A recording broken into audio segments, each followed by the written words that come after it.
Bonjour à tous, c'est Point de Vue, c'est un bonheur de vous retrouver.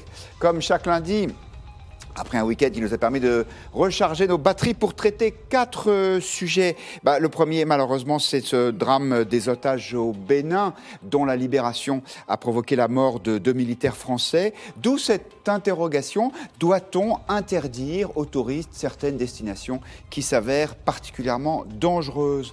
Nous allons parler aussi du sulfureux Steve Bannon, cet idéologue américain qui est l'un des artisans de la victoire de Donald Trump. Le Rassemblement national ne cache pas sa proximité avec lui et ça choque un certain nombre de parlementaires qui veulent ouvrir une enquête pour intelligence avec l'ennemi. Tout cela est-il excessif? On en parlera. Nous parlerons aussi de l'interview donnée par le Premier ministre Édouard Philippe au Figaro de ce matin. Non, je n'ai pas changé de politique, affirme-t-il. Et pourtant, n'y a-t-il pas une sorte de tournant keynésien au bout de 2 ans de quinquennat Macron? Nous en parlerons. Et puis nous parlerons enfin de l'affaire Vincent Lambert. Son médecin a annoncé que dès la semaine prochaine, il arrêterait l'alimentation et l'hydratation de cet homme lourdement handicapé. Est-ce que c'est une forme de légalisation de l'euthanasie?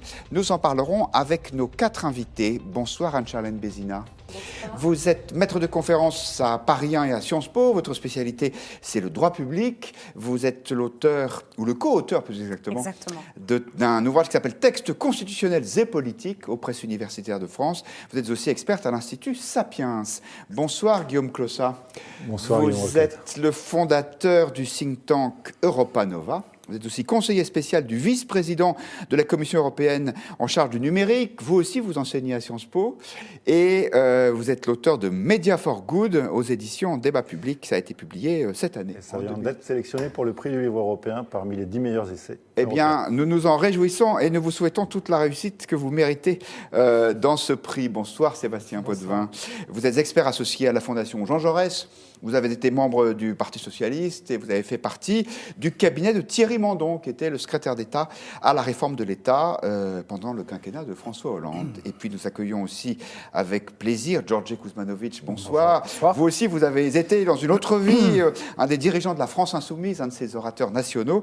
Et vous avez quitté ce mouvement pour créer le mouvement République souveraine dont vous êtes le président depuis mars dernier. Nous commençons donc, si vous le voulez bien, par revenir sur cette affaire tragique des 2 touristes pris en otage à la frontière du Bénin et du Burkina Faso, 2 otages dont la libération a provoqué la mort de 2 militaires français. À l'occasion du retour des 2 hommes à Villacoublay, samedi dernier, le ministre des Affaires étrangères a expliquer qu'il était souhaitable que les conseils aux voyageurs qui sont donnés par le Quai d'Orsay, pour notamment les dissuader d'aller dans certains lieux dangereux, devraient être mieux respectés. Écoutez Jean-Yves Le Drian. Les conseils aux voyageurs que le ministère des Affaires étrangères diffuse régulièrement doivent être respectés intégralement. Les conseils aux voyageurs, ce ne sont pas des vœux pieux, ce sont des incitations impératives. Et je souhaite vivement qu'après cet exemple, non seulement les Français qui voudraient se rendre dans ces régions, mais aussi les agences de voyage prennent en considération intrinsèquement les conseils qui sont donnés par le Quai d'Orsay. Et dans le Parisien d'hier, le même Jean-Yves Le Drian était encore plus explicite puisqu'il a expliqué dans une interview à nos confrères qu'il était favorable pour sa part à un durcissement de la réglementation pour dissuader les imprudents, voire les inconscients, d'aller faire du tourisme dans des zones dangereuses. Anne-Charlène Bézina, on voit bien que sur ce sujet, il y a un petit peu 2 logiques qui s'affrontent. D'un côté, celle de la sécurité et des risques pris par les touristes et surtout pris par d'éventuelles libérations, et puis de l'autre côté, la liberté de circulation. Alors la juriste que je suis est un peu froissée par le fait d'entendre des incitations impératives. Et ça ressemble un peu à un oxymore. Voilà, je crois qu'on est là dans le cœur du problème, c'est-à-dire que ces actes-là ne peuvent pas être réellement impératifs parce qu'on touche ici au domaine diplomatique, à des choses très sensibles qui concernent nos relations avec l'étranger. Donc arriver à indiquer qu'un pays est un pays rouge ou y aller un petit peu, on nous avait reproché d'ailleurs une politique d'y aller au stabilo.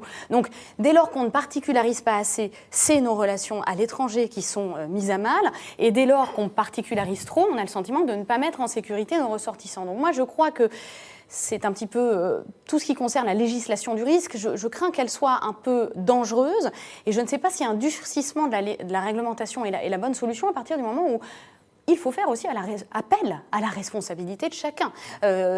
Sur la chose que veut proposer le ministre, moi, ce que je pense être intéressant, c'est qu'en effet, les agences de voyage précisent à l'heure actuelle respecter à 85-90% les directives qui sont données. Peut-être qu'on pourrait leur imposer de vraiment prendre en compte ces actes, mais dans ce cas-là, on pourrait engager la responsabilité de l'État si, toutefois, les agences de voyage appliquaient complètement ces directives et en faisaient des actes, ce qui pourrait être quand même très dangereux pour nos relations diplomatiques. Et les mêmes agences de voyage expliquent que de toute façon, elles doivent respecter cette réglementation, sinon c'est leur responsabilité qui est engagée si ça se passe mal. Guillaume Clossat. Alors, je suis tout à fait d'accord, et en même temps.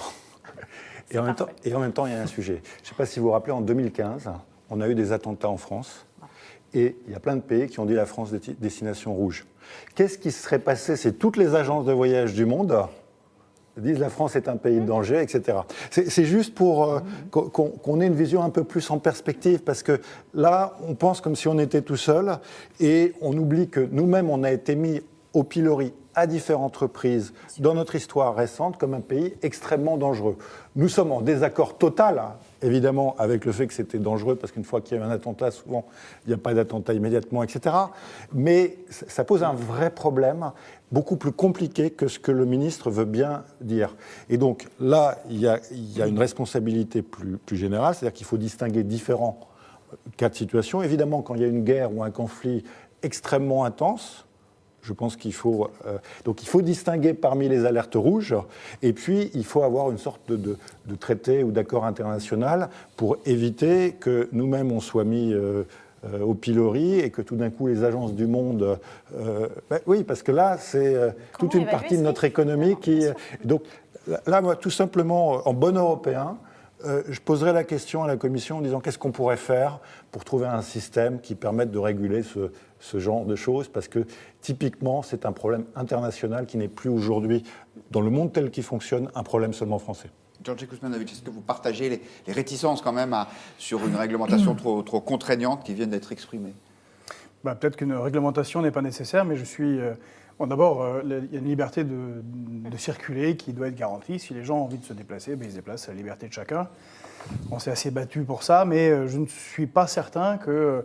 Enfin, d'abord, il y a un faux procès qui a été fait à M. Le Drian concernant ces zones. En fait, depuis le 7 avril, la zone où sont allés ces touristes est zone orange, risque djihadiste, et la frontière avec le Bénin est rouge. A priori, on sait que c'est une zone qui est très très difficile d'accès. C'est pas exactement comme Paris. Si un jour il devait y avoir un problème, ces gens ont pris des risques. Moi, j'étais humanitaire au Rwanda juste après le génocide, en RDC, dans la zone Sahel. J'ai servi en Afghanistan. On croise régulièrement, dans l'armée française. On croise régulièrement des véritables touristes pour lesquels, y compris certains journalistes, prennent beaucoup de risques, alors qu'ils sont prévenus que là, c'est vraiment vraiment dangereux. Mais encore, c'est leur métier. Alors peut-être que pour les touristes, on pourrait proposer une régulation, en tout cas c'est ce que nous ferions nous, on proposerait une loi, République souveraine, qui serait une décharge signée par les touristes. Si la zone est orange ou rouge, que le touriste... Non, je n'ai pas dit pour un journaliste... La décharge, ça veut dire, je ne demande pas à la diplomatie ou à l'armée française de venir me chercher. On ne vous envoie pas la cavalerie immédiatement pour vous chercher, parce que là vous êtes dans une zone rouge où il y a des terroristes très très difficiles d'accès, pour faire des photos, ou pour aller, je ne sais pas, en vacances. Vous pourrez peut-être aller plutôt qu'à la frontière avec l'Afghanistan et le Pakistan, comme j'en ai vu. Vous pourrez peut-être aller dans les Alpes, ou dans le Pamir, ou dans les Rocheuses des États-Unis, c'est très joli. Vous pouvez faire de belles photos. Et si vous voulez vraiment aller là, eh bien, vous prenez votre responsabilité. Vous êtes libre, mais vous êtes responsable et vous ne pouvez pas engager... Voilà, oui, c'est la proposition que nous ferions. C'est une décharge, c'est la liberté individuelle et la responsabilité. Je suis d'accord sur le principe, mais je ne suis pas sûr que pratiquement ce soit possible, parce qu'imaginons qu'il y ait une bande de 10 gamins de 18 ans qui partent et qui soient pris en otage. Croyez-moi que l'opinion publique, elle va réagir et qu'on va on va prendre ça très au sérieux et on enverra la cavalerie. Donc il y a une sensibilité. C'est pas facile, pratiquement à gérer. Moi, je travaille au Quai d'Orsay.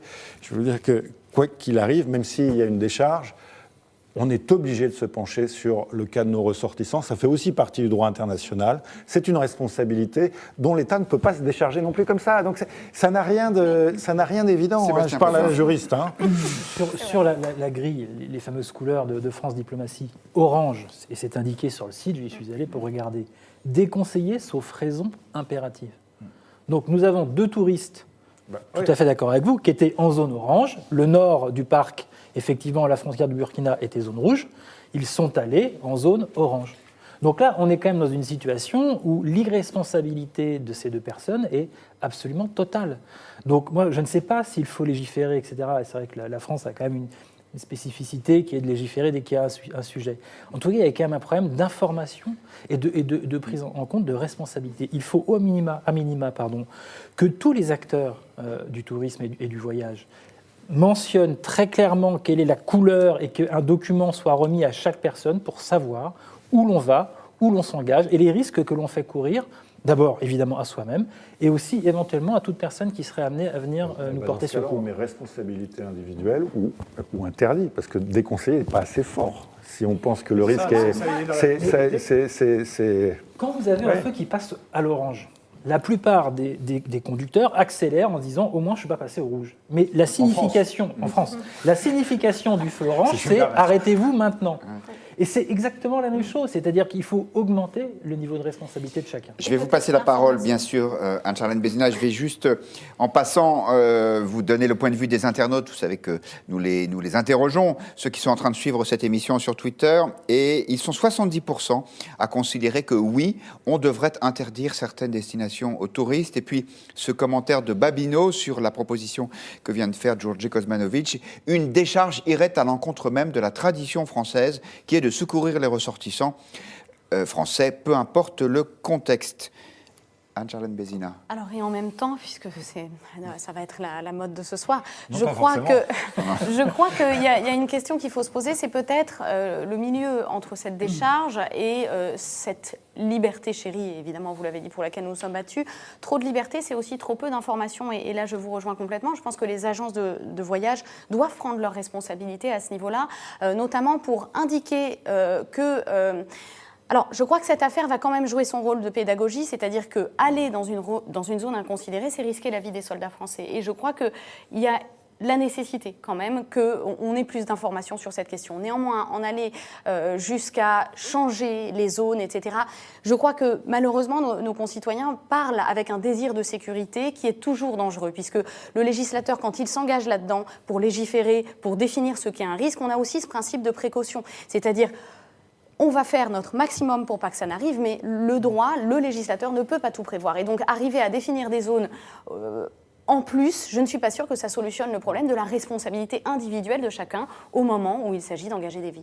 Mais ça existe déjà. Si par hasard vous faites voler ou perdez tous vos papiers, je ne sais pas, vous êtes en Patagonie, bon, il n'y a pas de danger particulier, mais vous n'avez plus rien, zéro. Vous pouvez appeler votre consulat ou l'ambassade, vous débrouiller, et l'ambassade va vous sortir d'affaires dans toutes les situations. L'argent va être envoyé, on va se débrouiller pour le passeport, vous serez accueilli au consulat ou l'ambassade le plus proche et vous serez renvoyé en France aux frais de l'État qui vous demande de rembourser. Vous avez 1 an pour le faire. Si vous ne le faites pas, vous rentrez sur une liste rouge et si ça vous arrive à nouveau, pas en Patagonie, mais je sais pas, au Mexique, là on va vous dire, monsieur... Ah oui, donc l'État vous demande de rembourser les frais qu'il a engagés. Oui, moi, je pense que le principe, c'est quand même le secours, parce que c'est un principe de droit international qu'on ne peut pas remettre en question, et donc la protection des... En revanche, il y a le principe de responsabilité qui doit s'appliquer, et donc le coût pour... Alors, qu'est-ce qui se passe quand il y a des vies ? Mais on peut réellement expliquer aux gens. Parce que voilà, je veux aller au Sahel, allez, pourquoi pas. Je veux aller au Tchad. La situation est très très mauvaise à l'est, à l'ouest, au sud et au centre. Il y a eu un coup d'État. Vous voulez aller au Tchad, d'accord. Eh bien, vous allez passer une demi-journée au Quai d'Orsay où quelqu'un va vous expliquer, vous voulez vraiment aller là. Là, il y a des gens qui sont morts, puis vraiment comme à l'école. Vraiment, vous êtes sûr. Vous voulez vraiment aller là-bas. Et puis si vous êtes pris, vous voulez vraiment qu'on aille vous chercher. Bon, si le gars signe oui, bon, c'est un crétin, mais voilà. La France, effectivement, sauve aussi les crétins. Ce cas-là est un cas d'école, parce que quand on regarde les cartes, tout est clair. Je veux dire qu'on n'est pas dans une zone floue. On est dans une zone absolument claire, c'est-à-dire que l'information, ils auraient dû l'avoir. C'est pour ça que les agences de voyage, à un moment ou à un autre, aussi doivent prendre leurs responsabilités.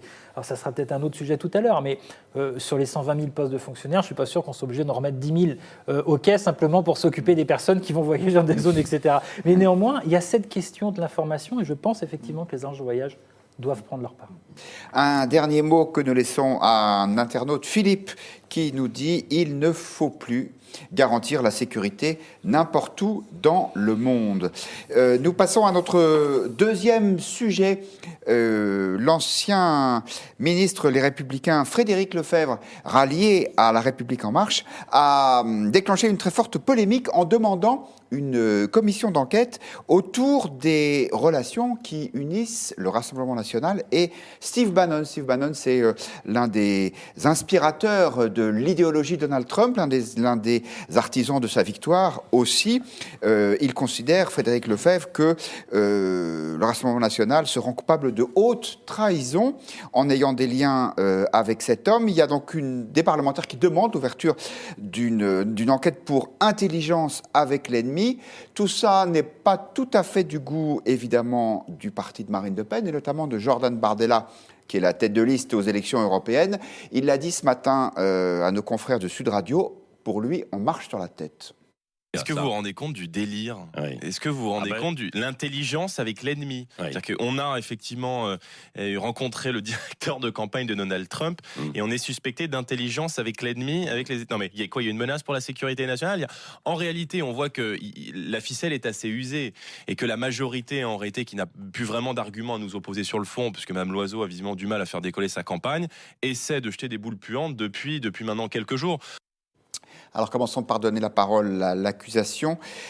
Guillaume Clossat, vous avez écrit en septembre dernier une tribune au canon contre Steve Bannon qui s'appelait Steve Bannon Go Home. C'était dans le journal du dimanche et vous parliez, je cite, d'attaques insupportables de sa part et de volonté de détruire l'Union européenne. Alors, ce qu'il faut bien comprendre, c'est que Steve Bannon s'inscrit dans une tradition qui n'est pas la tradition de l'État américain, donc c'est pas un ennemi d'État, et c'est à partir de là très difficile de mettre en œuvre ce que Monsieur Lefebvre a recommandé, mais Bannon s'inscrit dans une tradition qui est financée par des fondations américaines, notamment la fondation Heritage, qui a un département qui s'appelle le département Margaret Thatcher, et qui chaque année, depuis 10 ou 20 ans, investit 10 millions d'euros pour anéantir l'Union européenne et trouver des argumentaires pour ça.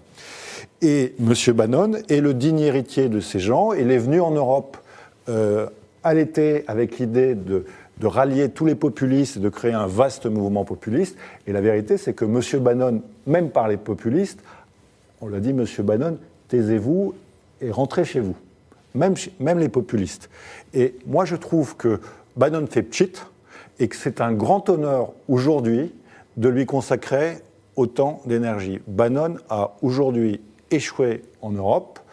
Et je ne pense pas nécessaire de lui accorder trop de publicité. Je trouve que les médias lui ont accordé énormément de publicité quand il est arrivé en juin, juillet, août, que la vérité, c'est que c'est un homme très largement seul, pas efficace, mais qui favorise l'idée d'une internationale des populistes, qui pour moi est un problème, parce que le vrai sujet en démocratie, c'est de ne pas avoir un combat entre les populistes et les progressistes, mais d'avoir différentes options progressistes ou raisonnables, etc.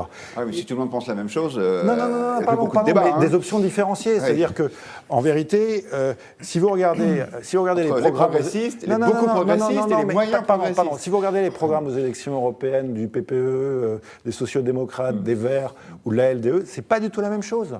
La vérité, c'est que c'est pas du tout la même chose. Et on ne parle pas du tout de ces différences. Et elles sont fondamentales. Et on ne parle que d'un conflit imaginaire qui est essentiellement en France entre des progressistes et des populistes. Ce conflit, alors c'est très bien que ça soit un grand débat, mais c'est un grand débat français. Et mais dans ce cas-là, qu'est-ce qu'il a à faire avec les élections européennes ? Alors, pardon, si on en revient, je veux juste remettre un peu en perspective. Parce si on en revient à l'accusation qui est faite contre le Rassemblement national d'intelligence avec l'ennemi, moi je vais vous dire, je vais partir en prison aussi, parce qu'il y a un mois, nous avons ouvert les colonnes du Figaro Magazine à Steve Bannon pour qu'il développe sa vision de ce populisme nationaliste. Voilà, est-ce que pour autant, on est des ennemis de la France et de l'Europe ? Alors, il y a Rassurez-moi.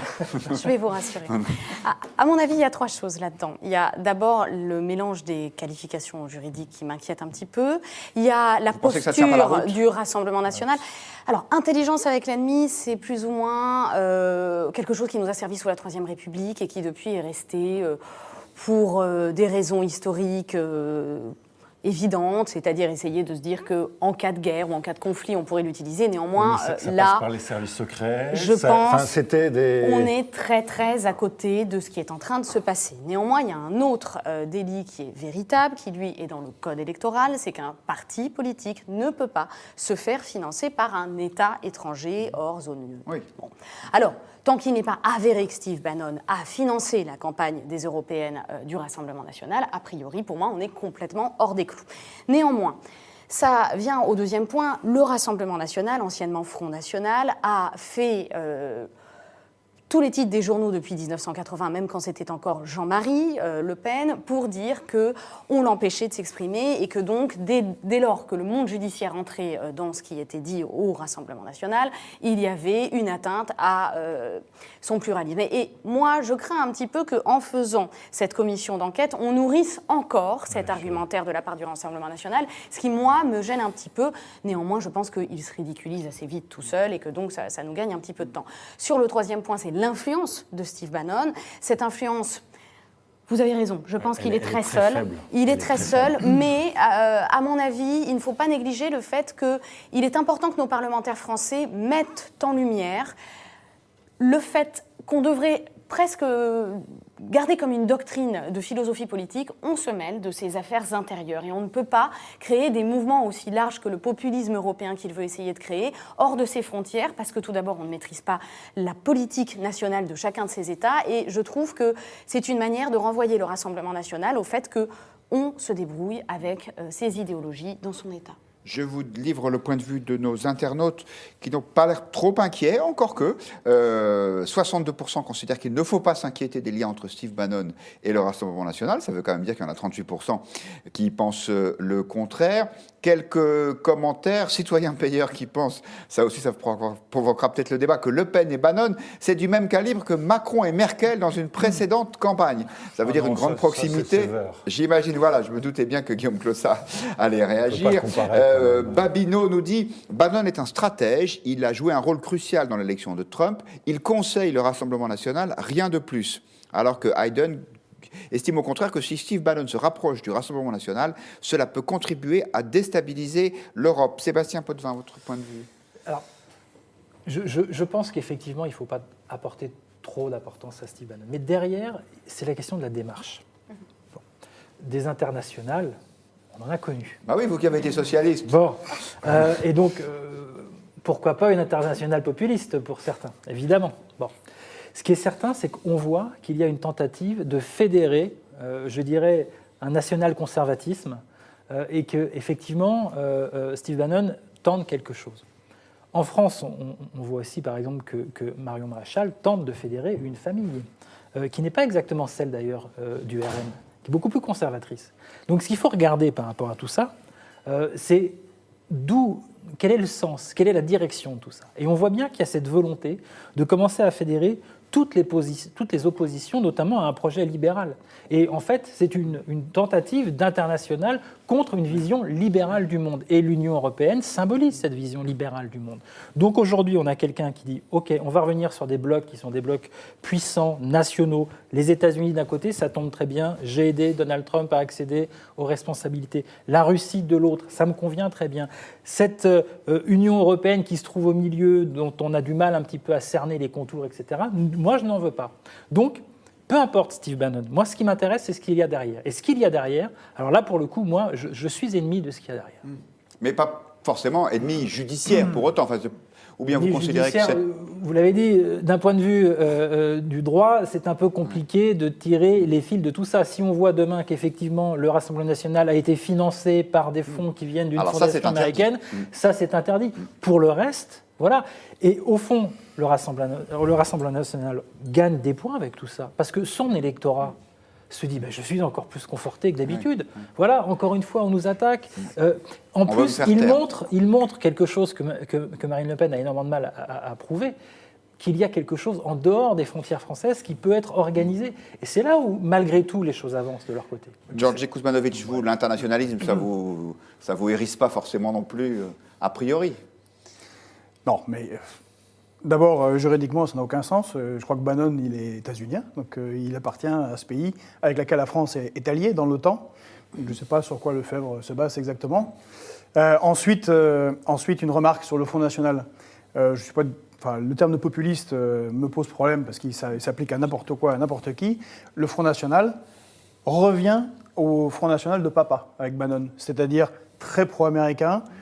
C'est la tendance de Marion Maréchal, qui fait la même chose, qui est allée là-bas, qui a rencontré Bannon, elle aussi, avant sa tante, et qui devient très ultra-libéral, c'est-à-dire l'ancien Front National. Bannon, quand même, comme vous l'avez dit, défend les thèses de Thatcher et de Reagan. Mais est-ce qu'il est qui sont pour la destruction de l'État et des services publics. Ce en quoi elle s'est illustrée. C'est pas très populiste, si le populisme, c'est la défense du peuple. Et c'est ce que fait Macron. D'ailleurs, je rappelle que Macron, au début de sa présidence, Macron-Bannon, c'est la même chose? Non, mais Macron est ultralibéral. Il détruit l'État et il détruit la protection sociale. La loi qui est proposée, on va en parler tout à l'heure, sur la réforme de la fonction publique l'illustre assez clairement.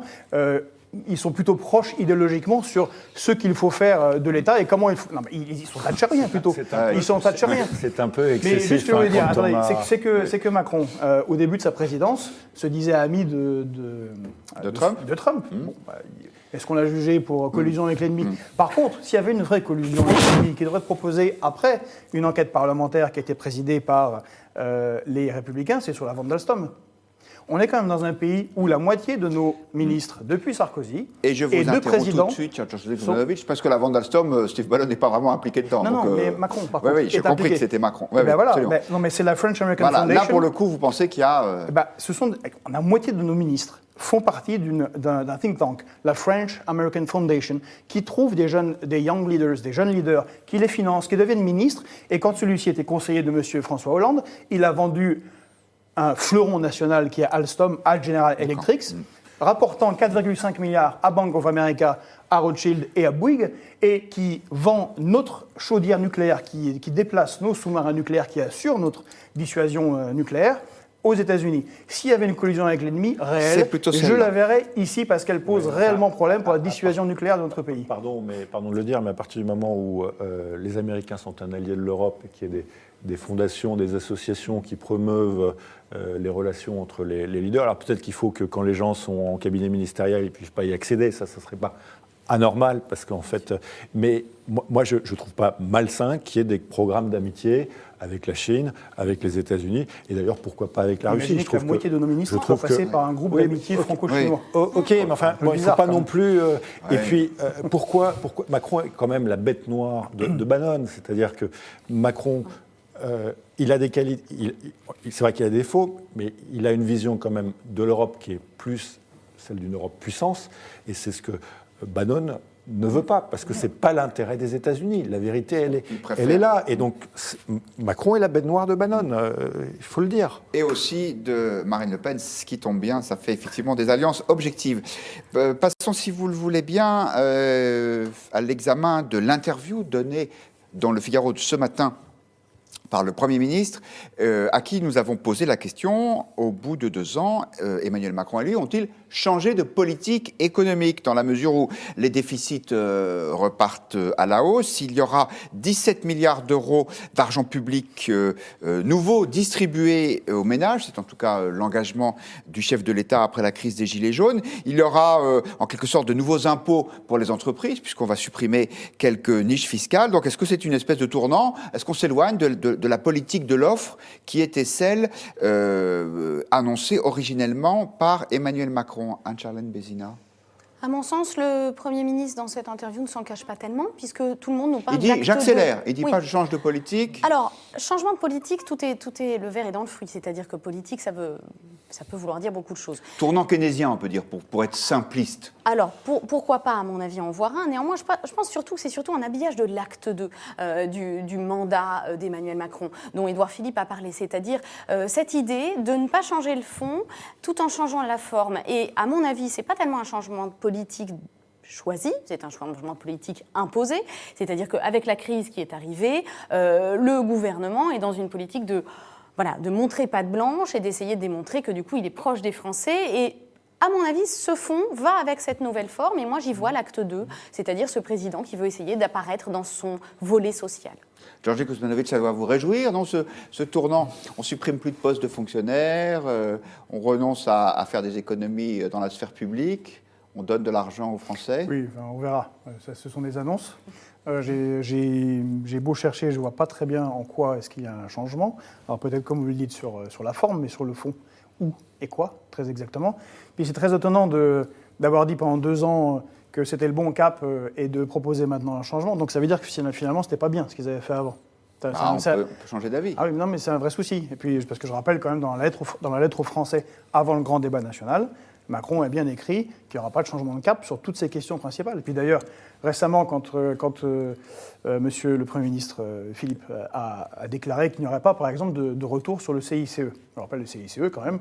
La baisse des charges pour les entreprises. Manne pour les entreprises. Je ne parle pas des PME qui n'en profitent pas assez, mais des très grosses multinationales qui c'est éprouvé, ont fait des dividendes supplémentaires qu'elles ont reversés à leurs actionnaires et n'ont pas embauché comme c'était le contrat initial du CICE. Il a dit qu'il ne reviendrait pas dessus. Là, en ce moment, comme je vous disais tout à l'heure, on discute à l'Assemblée nationale de la réforme de la fonction publique. Donc, c'est clairement dit, ça sera quand même pour supprimer ces 120 000 postes et permettre tout un tas d'embauches de contractuels qui déjà sont trop nombreux dans la fonction publique. Ça s'appelle la destruction de la fonction publique. En fait, je ne vois pas quel est le réel changement. Quant aux 17 milliards, on verra où ils vont arriver, mais c'est vrai que le pays est arrivé dans une situation, avec 6 mois de mouvement des Gilets jaunes, où, à un moment donné, ceux qui ont beaucoup accumulé, je rappelle qu'on a 3 fois plus de milliardaires qu'il y a 10 ans, et de millionnaires, ça doit un peu revenir au peuple. Les 17 milliards, on rappelle, c'est la réindexation des petites retraites, c'est l'augmentation de la prime d'activité, c'est la prime exceptionnelle non fiscalisée versée à un certain nombre de salariés. La majorité de nos internautes sont plutôt d'accord avec vous, Georgi Kuzmanovic. En tout cas, sur le constat, non, pour 74% d'entre eux, il n'y a pas changement de politique économique. Qu'en pensez-vous, Sébastien Potvin ? C'est vrai que là, dire qu'on est passé à une politique keynésienne, on irait un petit peu vite quand même en besogne, à mon avis. Je pose des questions simples. Vous posez des questions taquines, surtout. Mais après tout, pourquoi pas les politiques économiques et l'offre, la demande sont 2 leviers qu'on peut agir suivant une situation. Mais si on regarde d'un point de vue purement politique, c'est ce que vous avez dit. En fait, il fait ça sous la pression. C'est-à-dire qu'aujourd'hui, il a une analyse politique qui l'amène à voir que la décomposition du clivage traditionnel gauche-droite, c'est plutôt bien opéré à gauche, ce qui devrait l'amener plutôt à envoyer des signaux à droite pour grappiller encore un petit peu plus de personnes de l'électorat. La crise des Gilets jaunes est passée par là. Il faut donc mettre en œuvre des réponses sur lesquelles on peut être plus ou moins d'accord d'ailleurs sur l'efficacité de celle-ci. Et on voit qu'en fait, il est en train de jouer à un jeu un petit peu dangereux. Je voudrais réussir à reprendre des électeurs de droite. Je suis obligé d'envoyer des signaux à des électeurs qui, de toute façon, vraisemblablement, ne seront pas satisfaits de ce que je vais envoyer. Et il faut que je tienne le plus longtemps possible. Moi, ce que j'ai vu derrière cette interview, c'est que le Premier ministre est en campagne. Campagne soit pour rester, soit pour décider du moment où il partira. Surtout qu'on ne lui impose pas. Il voit bien que la campagne d'En Marche n'est pas évidente au niveau européen en ce moment. Il voit bien que François-Xavier Bellamy, par la cohérence de sa réflexion et j'allais dire la fraîcheur qu'il peut apporter, séduit une partie de l'électorat. Et donc, il se trouve dans une situation qui est extrêmement difficile. Et arrive quand même des sujets au niveau des retraites, des sujets au niveau du financement de la dépendance, qui, pour le coup, vont constituer des moments importants du quinquennat. Donc, on voit bien que là, pour moi, c'est une interview un peu écran de fumée, pour dire, regardez partout, j'envoie des signaux, et puis la vraie difficulté, elle arrive après. Peut-être est-ce que Ça va avec le signal envoyé par son entourage qui dit que la mairie de Paris, il n'y a pas renoncé, mais ça, ce serait un autre sujet. Guillaume Closs, à votre point de vue, est-ce qu'il y a un tournant dans la politique économique de Macron? Certains, comme vous êtes un spécialiste de l'Europe, disent que c'est aussi la conséquence du refus de nos partenaires allemands de vouloir aller plus loin dans l'intégration européenne avec un budget commun et d'autres éléments comme ça. C'est un poil plus compliqué. Alors, juste sur l'effet, il y a quand même un effet keynésien, c'est-à-dire que la croissance, les perspectives de croissance au niveau européen devaient baisser. On voit que tout d'un coup, ces dépenses permettent de doper. Quelque part, moi je dis tant mieux, hein. Après, Macron n'a jamais explicité exactement, catégorisé sa politique. Il n'a pas dit c'est une politique de l'offre ou de la demande. Et donc, ça lui laisse une certaine... et j'ai trouvé que l'interview était bien faite. Le sujet, en fait, c'est que sur le budget de la zone euro, les principaux opposants, c'est les Néerlandais, qui sont menés par le Premier ministre Mark Rutte, qui est à la fois le premier allié politique de Macron au sein de l'Alliance des libéraux et de la liste Renaissance, et son premier ennemi pour la mise en œuvre de son programme en matière de zone euro, qui a d'ailleurs disparu du programme de la République en marche européen. C'est pas les Allemands, hein. C'est pas les Allemands. Les Allemands, la difficulté, c'est que la détérioration de la situation, du respect des critères de Maastricht et des engagements de la France, vont accroître la défiance, notamment de la future potentielle chancelière. Et ça va rendre plus difficile la négociation et la relance au sein du couple franco-allemand. Donc le vrai sujet, il est là, c'est que ça va accroître les tensions entre la France et l'Allemagne, et il va falloir trouver un dépassement pour pouvoir relancer la machine, le projet européen. Sachant que l'adoption de ce budget de la zone euro, si on prend le document budgétaire tel qu'il existe, c'est formel, ça ne changera absolument rien. Donc je ne suis pas certaine que... Alors, en revanche, la conjoncture économique, elle influence évidemment les décisions politiques, mais moi, quelque part, j'ai envie de faire un parallèle entre Keynes et la science politique, c'est-à-dire qu'on est là, pas tellement dans une politique de la relance ou de la dépense ou de l'offre. À mon avis, on est simplement dans du mi-mandat, c'est-à-dire qu'on a un président qui, au départ, a... C'est une stratégie qu'ont eu tous les présidents. On a François Hollande qui a fait ça avant lui, Nicolas Sarkozy. Dans les 2 premières années, on dit que ceux qui étaient avant ont mal fait et que donc on est obligé de récupérer les pots cassés. Et au bout de 2 ans, on laisse le bébé à ceux qui arriveront ensuite. Et donc, on peut dépenser plus. Et on fait la même politique que les autres avant, c'est-à-dire on laisse filer les déficits. Parce que je rappelle qu'on repasse au-dessus des 3% dans le budget 2019. À mon avis, pour ce budget, c'est un manque à gagner. Et d'ailleurs, Tsipras fait une relance en Grèce juste avant les élections. Ce n'est pas un hasard. Moi, ce que je peux vous parier sur le sujet européen, c'est que... il y aura à un moment ou à un autre une nouvelle crise économique et financière. Et c'est à ce moment-là qu'il faudra avoir des propositions pour l'avenir de la zone euro. Et l'intérêt, moi j'étais au Conseil en 2009-2010 en pleine crise, l'intérêt c'est de penser bien avant la chose et de travailler avec les différents États membres à différentes options. Et à ce moment-là, quand il y a la crise, sur la table, quand on a 3 options, on est en situation de décider et on pourra avancer sur un budget de la zone euro. Politiquement, moi, si j'étais Macron, c'est ce que je ferais. En tout cas, encore une fois, pour revenir aux propositions de Philippe, je pense qu'il ne change pas grand-chose. Et je me réfère aux grèves. Voilà, je suis l'heureux papa d'une nouvelle fille. On était à l'hôpital hier et je pense à tous les nous en réjouissons avec vous. Dans l'hôpital public qui va très très mal. Et il me semble qu'il y avait encore récemment des grèves dans les urgences et que la proposition de suppression de postes n'a pas changé dans un pays où on a, par exemple, alors c'est pas la fonction publique, mais enfin, on a des EHPAD où nos aînés vivent dans des conditions catastrophiques. Ils sont envoyés à l'hôpital public où il y a de moins en moins d'effectifs. Je n'ai pas l'impression qu'il aille à l'encontre de cette politique de suppression des postes à l'hôpital public. Sur les EHPAD, il se trouve que c'est mon activité professionnelle puisque je m'occupe de vieillissement de la population. Je pense que les choses sont un peu plus nuancées. C'est-à-dire qu'évidemment...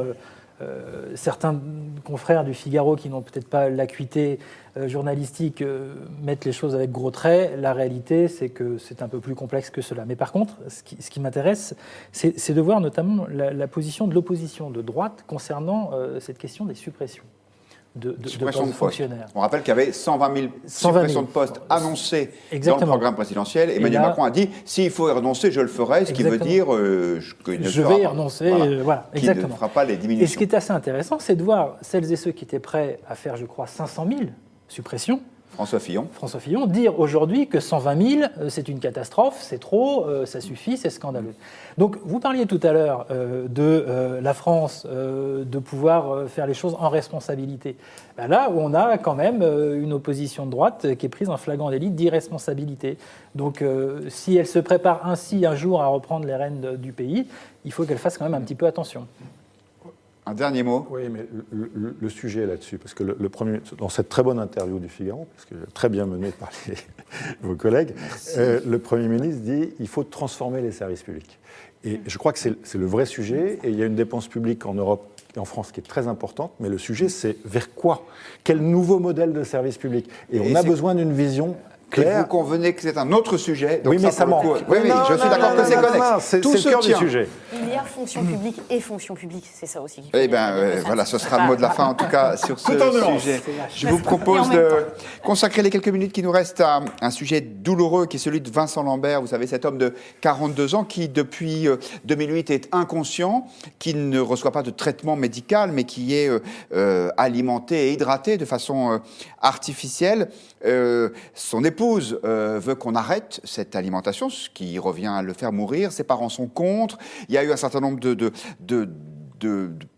procès et de procédures judiciaires, pardon. Alors là, il y a deux informations un peu contradictoires.